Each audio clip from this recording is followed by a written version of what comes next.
I wanted to start off by introducing the panelists and give them an opportunity also to give a little more background on themselves.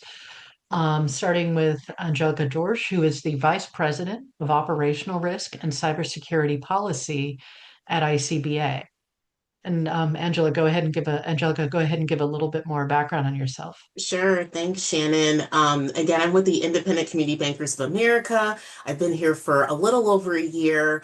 Prior to that, I've worked for two big tech companies. One that's maybe a little, some of you know, IBM, Big Blue, where I worked on their government relations team, helping them stand up their IBM Policy Lab, establishing their policy positions around mitigating AI bias, also governance around that. So really helping IBM kind of help lead the way initially on some of those policy discussions. And then also a tech company called SAP. If you travel anywhere in the world from a corporation perspective, you've probably used SAP Concur and also led a lot of their AI policy discussions from that perspective. And then I bring over a decade of experience having worked at the White House within the Office of Management and Budget, helping them with policies around cybersecurity, AI. So worked on an executive order around strengthening America's cybersecurity posture, and then also the first report from the White House on artificial intelligence. So really excited for today's discussion. Thank you. And thank you. Thank you very much. And then next, I want to introduce Kelly Cochran, the Deputy Director and Chief Program Officer at FinReg Lab. Hi, thank you again for inviting me to participate. So I'll explain a little bit about FinReg Lab and then about myself.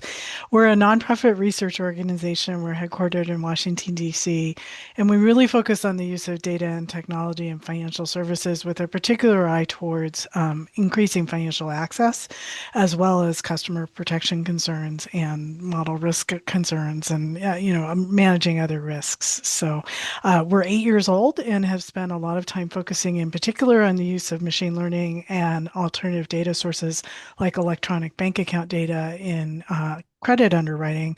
But we are also spending a great deal of time focusing on both generative and agentic AI and use cases that are both customer facing and kind of back office. My background, I'm a lawyer. Prior to joining FinReg Lab, I helped to stand up the Consumer Financial Protection Bureau in the US and led the Office of Regulations there. So thanks again for including me. Thank you, Kelly.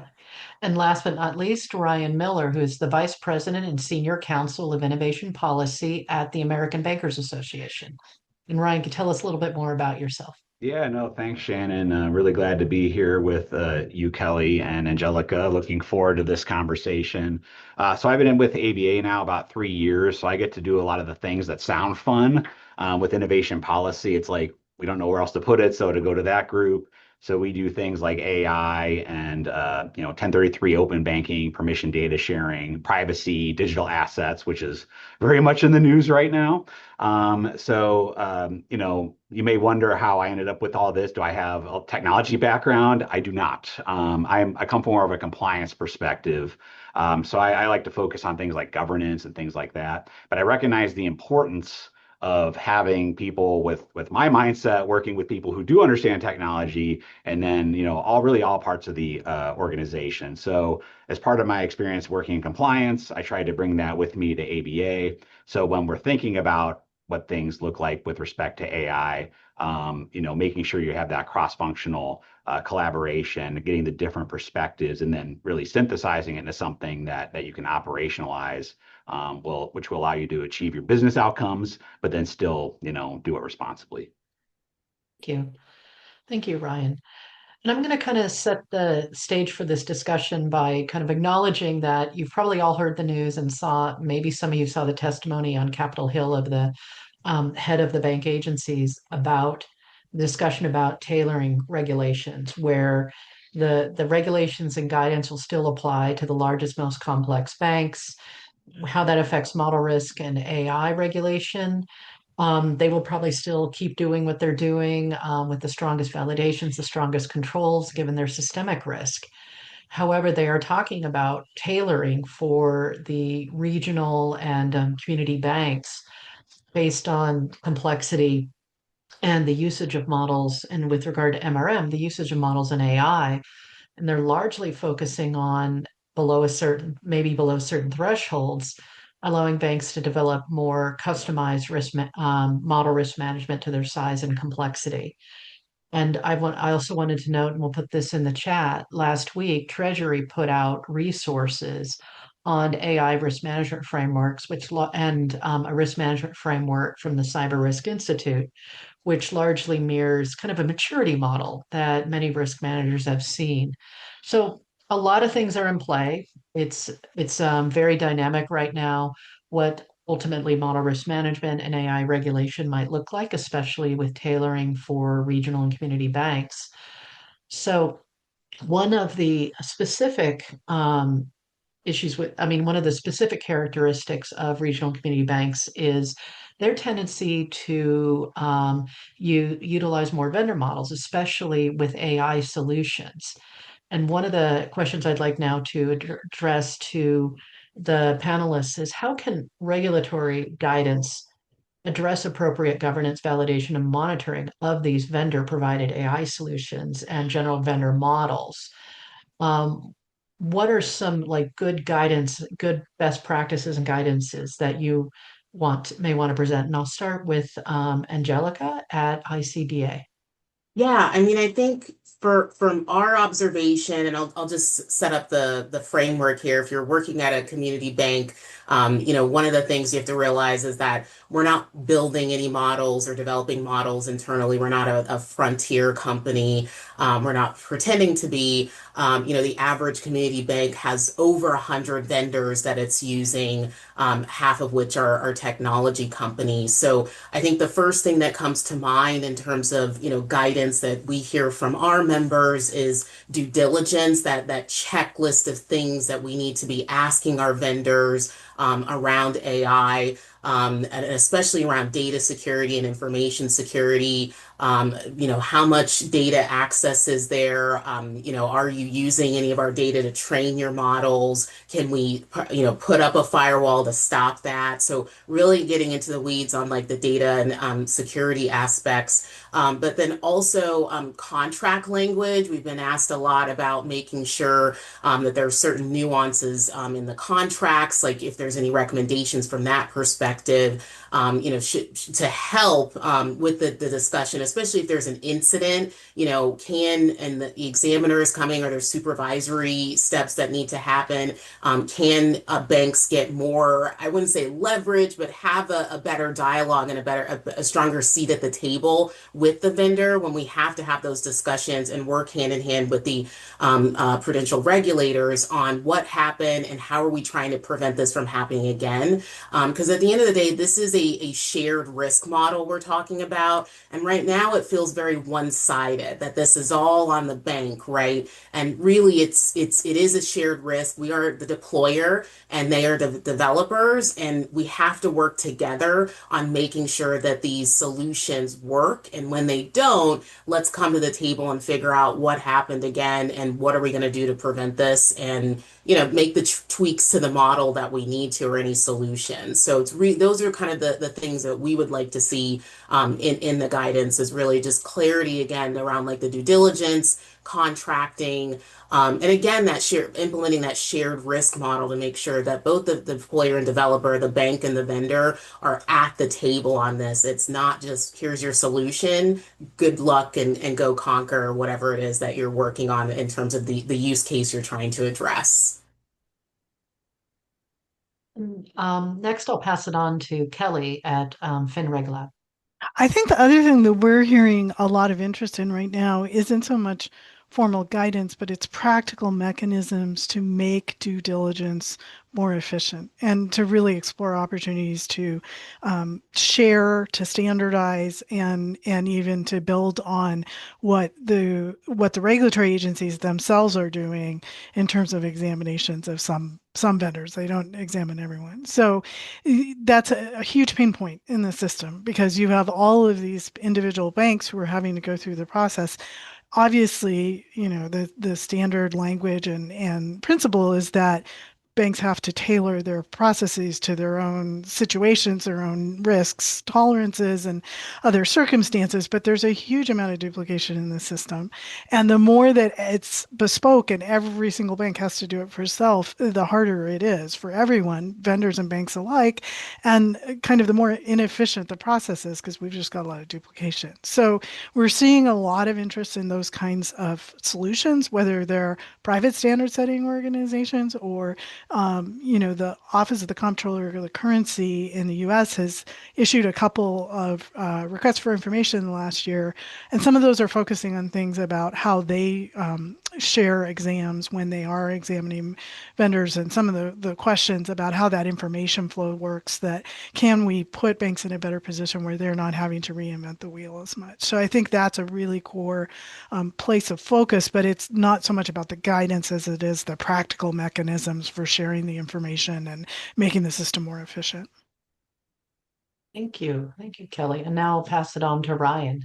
Yeah, so thanks for the question. So, as you all know, ABA represents banks of all sizes. So, I have the pleasure of working with the biggest banks and the community banks and everyone in between. And many of them actually, do rely on a third-party supply chain, like especially for like the more advanced forms of AI. There's degrees of like how to what extent people are developing their own or fine-tuning or deploying things as is. That's really important. This is a crucial question, right? And the model risk management guidance itself does talk about having systems in place that are commensurate with your risk tolerance, and I think that's really important. Kelly mentioned the OCC, and I just want to take the opportunity to thank the OCC because they did a bulletin recently where they're really specifically calling out and saying community banks, when they're validating things, they make sure that they understand that you don't necessarily have to validate these things every year unless it's tied to like the risk. So that was a really common sense step that they took, and they signal like there's more to come. And that was something that certainly our members really appreciate. I know, Anjelica, you're nodding. I'm sure that your members did as well. And I think that's really important because they're really, putting into practice that, tailoring. And you can see that as an example. In order to go through and implement all these things, there's a lot that banks have to do. In order to validate these models, they have to look at a lot of different sources of information and do a lot of documentation, and the guidance, itself talks about a lot of those. And they acknowledge like, hey, there's this whole third party ecosystem, and we understand that sometimes it's tough to get because it's proprietary, but we still expect you to do it to the extent you can, and all that is there and is recognized. But I think as we all have talked about this many times, you have this guidance that's been out there for quite some time, and the ways that things operate now is very different than it had been at the time it came out, especially as the way that things become increasingly centralized. You have more enterprise-wide focus, a lot more cross-functional activity. So there is an opportunity for revisiting the way that this is done, especially with the model validation, by community banks, by others as you get the increased risk exposure. The model risk management guidance itself, when it lists examples of some of the risks, you'll notice a lot of them are financial in nature, which, it makes sense why you may look at some of the like GSIBs differently in that context versus some of the, community banks. But when you're talking about other types of practices and other uses of the model, which is what we're increasingly talking about with this new technology, I think there's an opportunity for us to really look at this and have some chance to reevaluate how we're approaching some of these concepts. Thank you. Thank you, Ryan. And this kind of leads into the next question of, with such potential tailored guidance and regulation, how can it take a principles-based approach to foster innovation and to not become obsolete? Because as you know, if it gets too prescriptive and it gives too many examples, it becomes stale very quickly.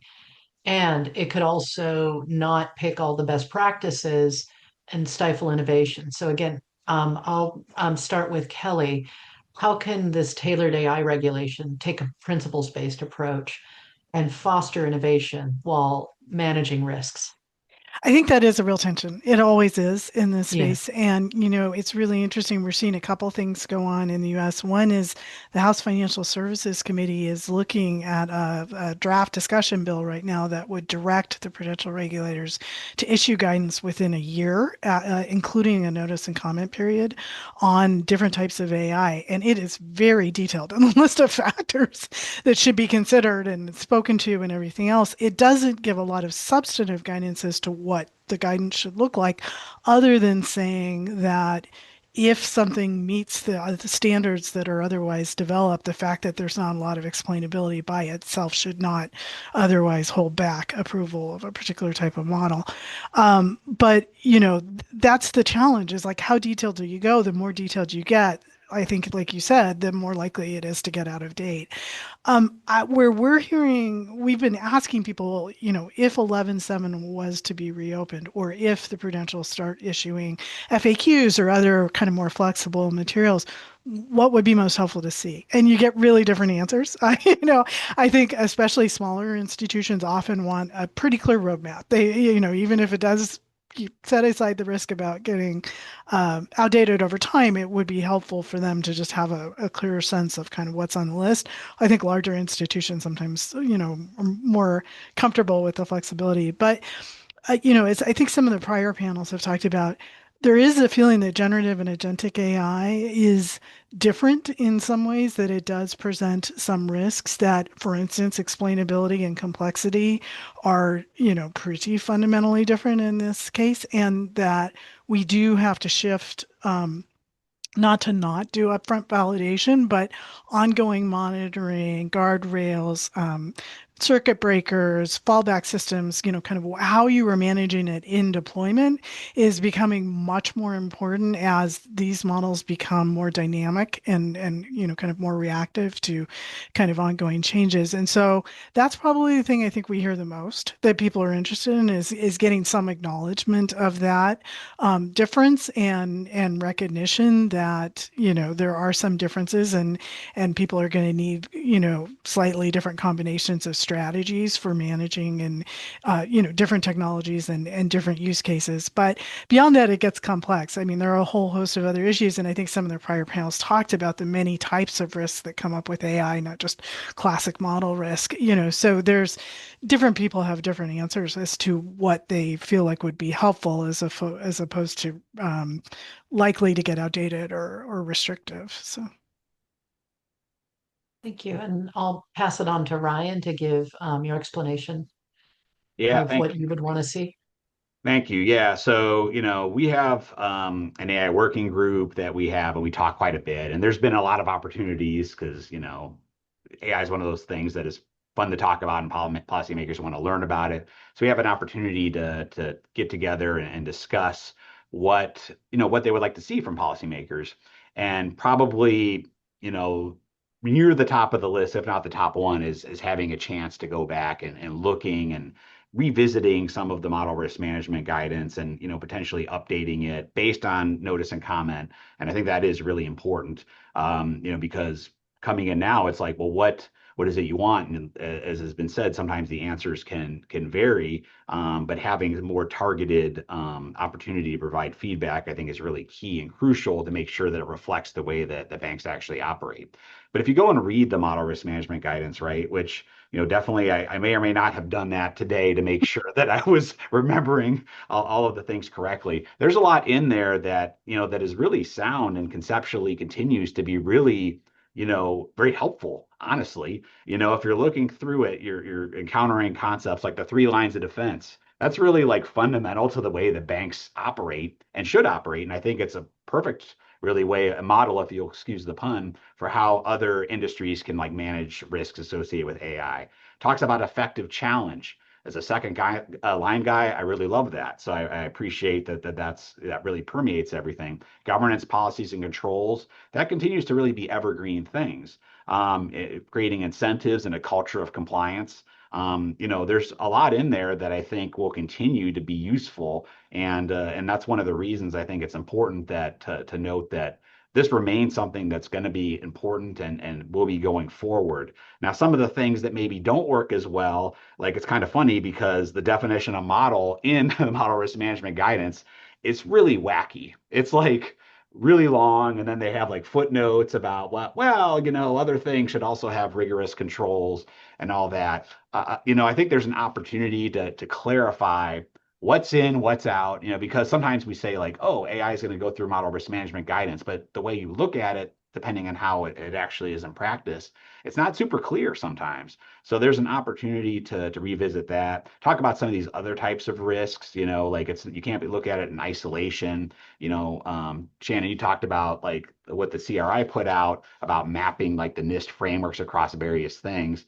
I mean, that's actually a really good foundational matter for like looking about how things operate in practice, right? It's not just looking at model risk and that's it. That's an academic distinction. As banks are actually operating, they have to manage risks simultaneously across multiple domains and functions. And so I think that when you're updating that, it's going to look like something like this. But the foundation's there, right? I mean, you have really good things to build on, and I think that's why it's important to start with that, notice and comment, and as we go, and we really look forward to continue to engage with policymakers in doing that. Thank you, Ryan. And now I'll pass it on to Anjelica. Yeah, I mean, I agree with everything Kelly and Ryan have said. I think the any guidance has to be durable, as we've mentioned. You want to kind of make sure it's technologically neutral, and also focused on kind of the different outcomes, different use cases. But I think obviously the key here is that it's not frozen in just today's tools in 2026. We have to think about a decade in advance, that we may have a tie between AI and robotics and the two coming together, and what does that framework look like with both these technologies merging into one and inserted into banking. So I think those questions like, is it fit for purpose? Is it governed? Is it monitored? Is there kind of this accountability when something goes wrong, as I mentioned before, and how are we coming together to mitigate these issues? Those are kind of, the documenting pieces are important especially for community banks. But I will say, to Kelly's point, there's this movement, especially on the Hill, to light a fire under the regulators to make sure that the guidance isn't stale, right? Because it's been a while. At least one of these pieces of guidance hasn't been updated, or at least had a significant updates since OpenAI launched ChatGPT. So we definitely want to make sure that this is keeping up with the times. With that being said, we also have, frameworks that have every 2 years, right, get updated. The NIST AI risk management framework is about to go through a significant update, which means the ball is moving again. If we add, all the guidance here from our prudential regulators, it is something where, when do we get a little bit of a break from a banking perspective to make sure that, our processes, our protocols, our due diligence mapping, our risk and compliance and operational tactics are in alignment with all of the guidance that's being updated. So my only, we always say be careful what you ask for. It does sound like that's happening, but it's all happening at once, right? So I do think we have to give our banks at least 12 months to 24 months to really be able to like digest the information, the guidance, do the mapping, and even the training, right? Because I would say I'm not always concerned about our banks being able to apply the guidance. What we're observing, and would welcome Ryan and Kelly's observation, is that the regulators need to upskill and reskill some of the examiners to be understand not only how these frameworks are being applied, but how we're leveraging them operationally, and how what use cases we're seeing where there are challenges. We always talk about lending is like the place where a lot of our banks don't like to go with these solutions because of all the regulatory red tape there. But there is curiosity. And it would be great if you could sit down, with the regulators to figure out, like, even through sandboxing, right? Where is there a path forward in a use case like that? So, just bringing this full circle, we're again very open to the guidance and the updates that are very much needed, but they do need to be, spread out. Not, Treasury's doing it, NIST is doing it, the CSBS is doing it, and within a year we have 5 different new documents that we have to get in alignment with. So that's the only kind of challenge I see for banks in terms of adoption of these guidelines. But what you Yeah. will see is that banks will comply, but it will take a little bit of time. Yeah. I just wanted to add, that's great, your comments, Angelica, on the training and everything. I also wanted to add, additionally, there's state AI regulations coming out. Yeah. So it leaves community and regional banks a lot of different documents and divergent regulations to address between state and federal as well. Yeah, on that point, Shannon, like that's one of the things that we see, and it's kind of it played out in privacy to an extent. Now you're seeing it again in AI, where you have these state level laws coming out. Fortunately, there was an understanding with a lot of the state legislatures about the unique characteristics of banks as highly regulated entities with the GLBA, and the way that they can use information, and all the comprehensive laws had some form of GLBA exception. I think everyone but California had like an institutional level, whereas California had a data level only one. But we're seeing that again with AI, and I think it's important that the state policymakers also understand banks again remain really unique as the only industry with that's supervised for compliance with model risk management guidance, and that really gives them strong governance. And I think what we're hoping is that there is likewise a recognition of that.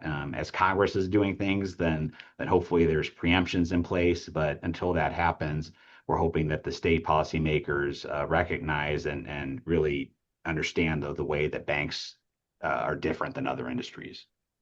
One thing that's interesting about that too, I think, is not just to watch the legislation, but also the guidance from the state banking regulators. So, for instance, Michigan, I think, issued a bulletin on AI use just in January, um, laying out frameworks and things to be considered at the kind of program level and then policies, procedures, and other things. So, it's coming from a number of different sources at the state level, and it'll be interesting to see how that plays out, especially as we wait to see kind of what happens at the federal level and if there is, an update and the guidance there. So,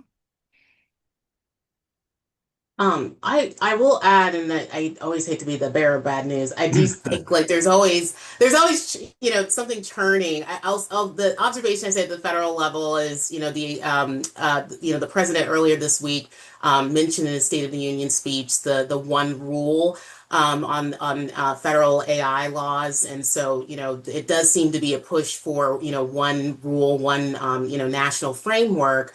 And we're hopeful for that, right?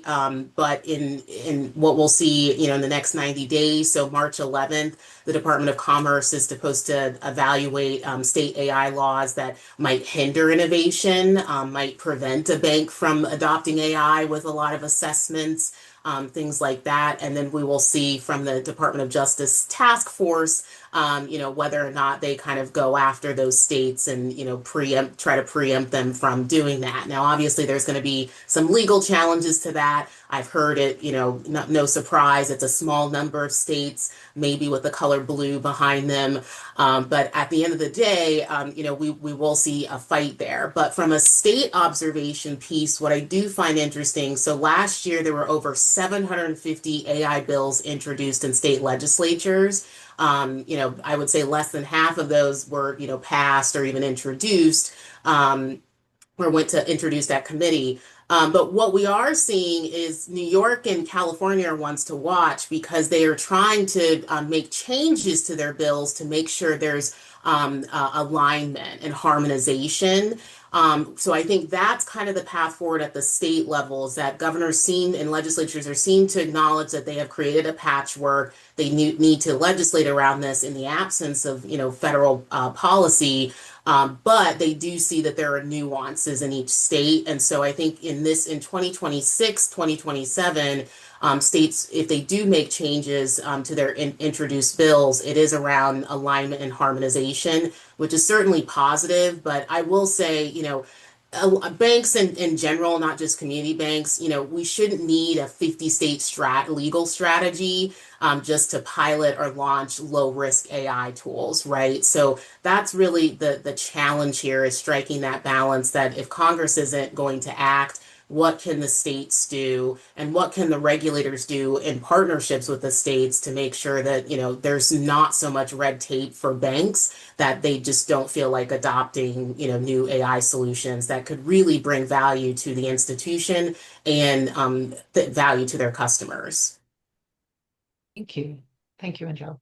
So that leads into the next question to like maybe some potential public-private partnership of the potential role of standard setting organizations and self-regulatory organizations for AI models and solutions, especially vendor solutions.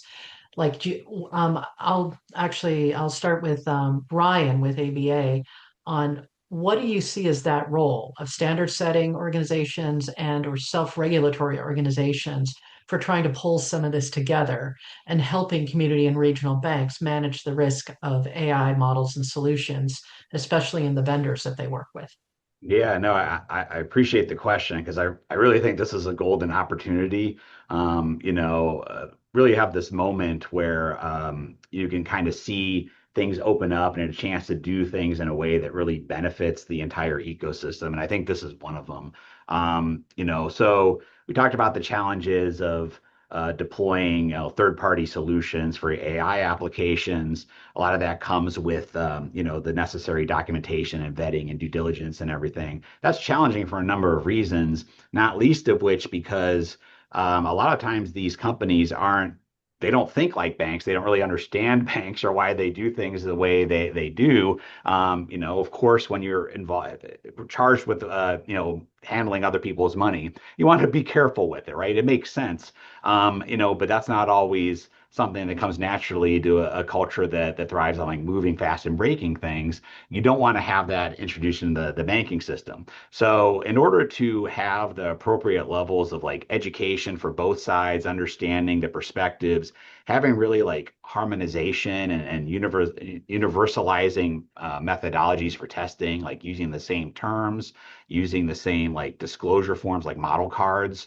having the validations of tests in a way that you can, like go from one bank to another, across vendors to another. I think that this is the perfect, use case for a standard setting organization or possibly self-regulatory organization. Call it what you will. I think the important thing would be to have regulatory like buy-in and some form of deference to it. What could this do? This would really be a way of helping to scale deployment and testing and validation. You have things in place you can build off of for it.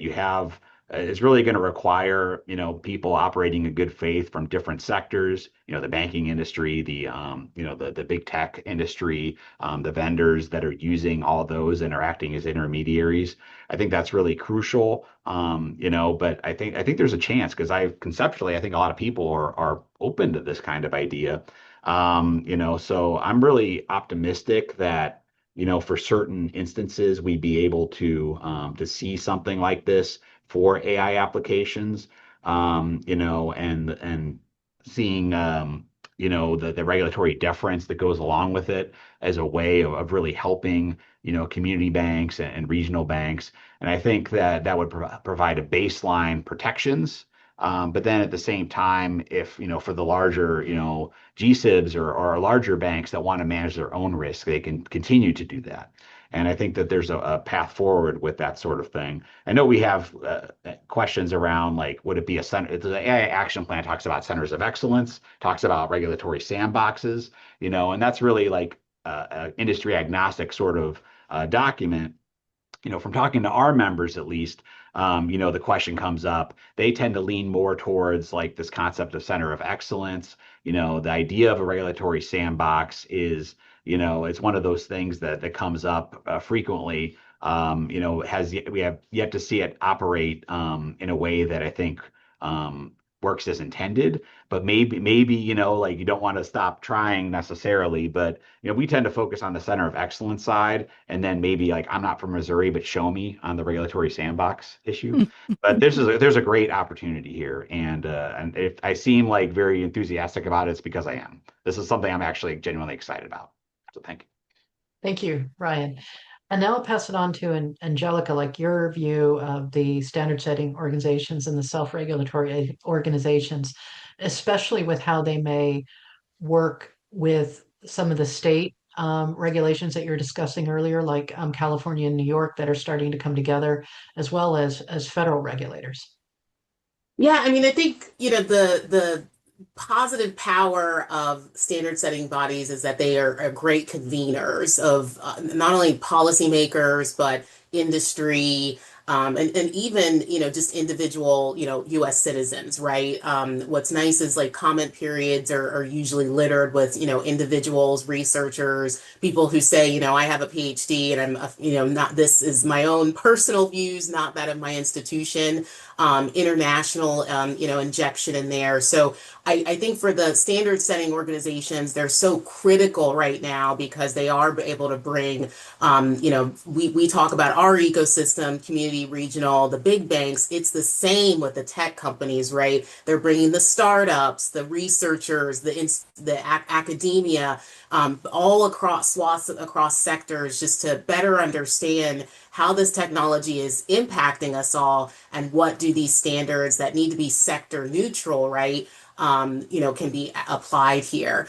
I also think what's cool is, especially organizations like NIST and even IEEE, a lot of like the technical folks are very familiar with certain standards or even sat on these bodies. And so it's almost evolved now to how do we create frameworks and standards that are more interoperable, which is great for banks because we're rooted in these standards and, even, we're moving in with AI control overlays using existing controls to overlay them and these AI frameworks, which means we don't have to change very much. We just need to figure out how do we align and make sure that our roadmap, with the solutions we're doing due diligence around and making sure that there's controls and auditing, that they are checking the box or aligned with, certain pillars and where are the gaps, right? How do we address certain gaps? So they definitely play a significant role right now, as Ryan mentioned.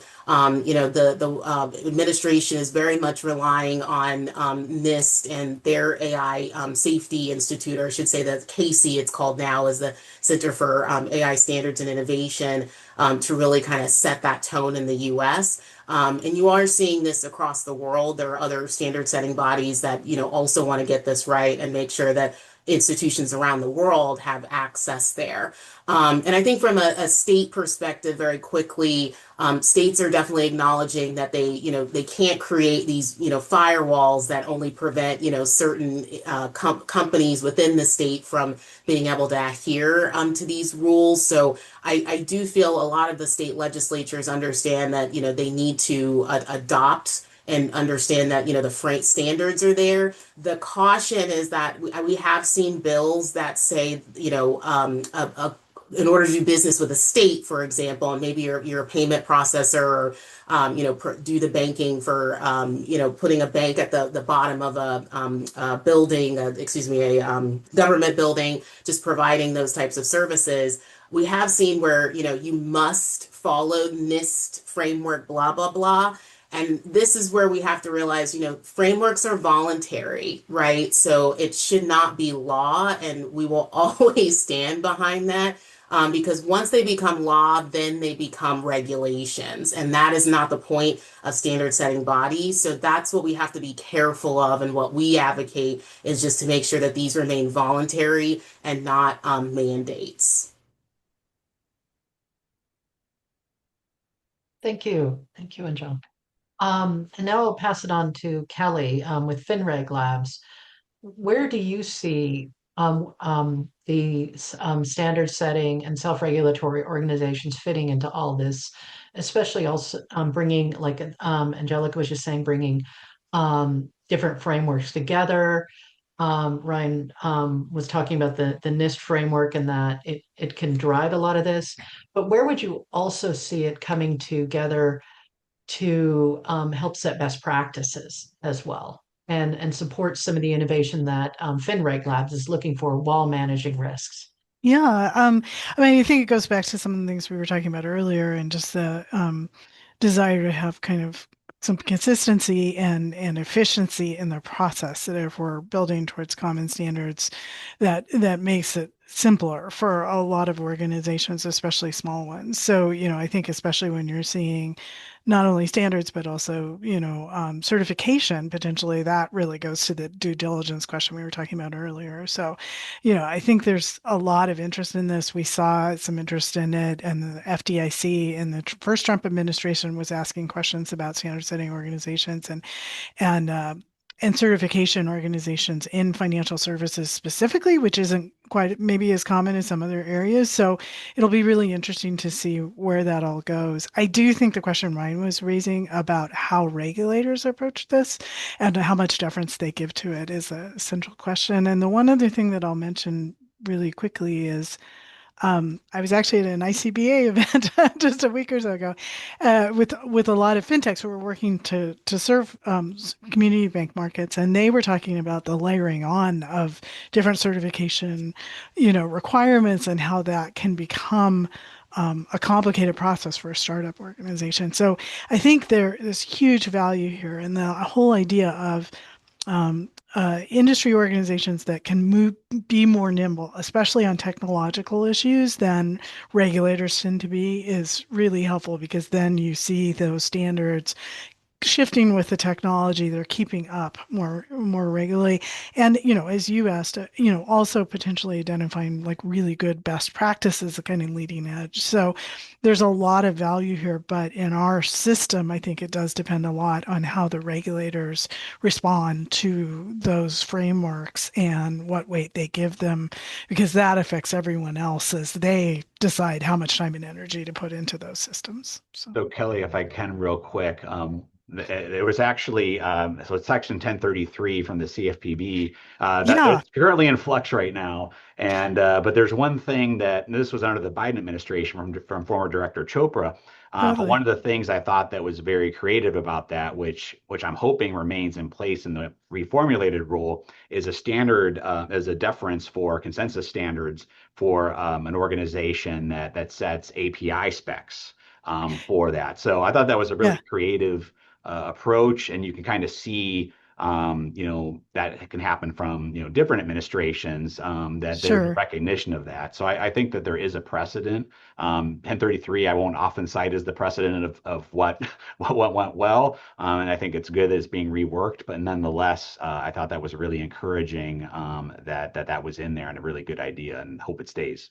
I do think that's a good example, but I also think it's interesting. I did not hear a lot of concern about the API standards part of it. I think people agreed that made way more sense to put into a kind of an industry standard, framework than into trying it in a regulation and then potentially freeze it.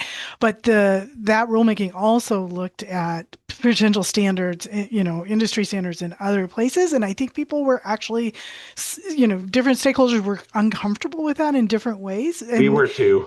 so it is interesting and it is complicated. Like I think people really get it on the really technical side, but it gets more complicated when it gets into things like governance and some of the areas that are really have a lot of policy overlay as well as kind of technical interoperability at issue. So yeah, it's not a simple topic, No, but nothing is but I simple. th nothing is That's why simple, we're here. but exactly.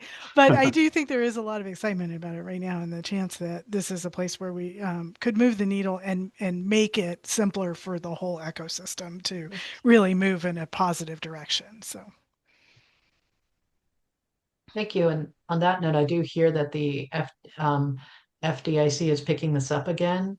They have a lot of terrific. support from CSBS and from other private entities, and you saw that at the ICBA meetings. I was at those same meetings the last week, so I think there's a lot of momentum behind this.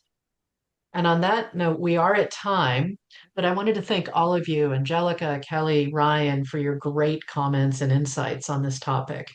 And for all the audience members, it's very much in flux in DC, but hopefully, with the speakers here on this panel and others, they're listening and there's ability to influence the direction on what AI regulation looks like and standard setting bodies.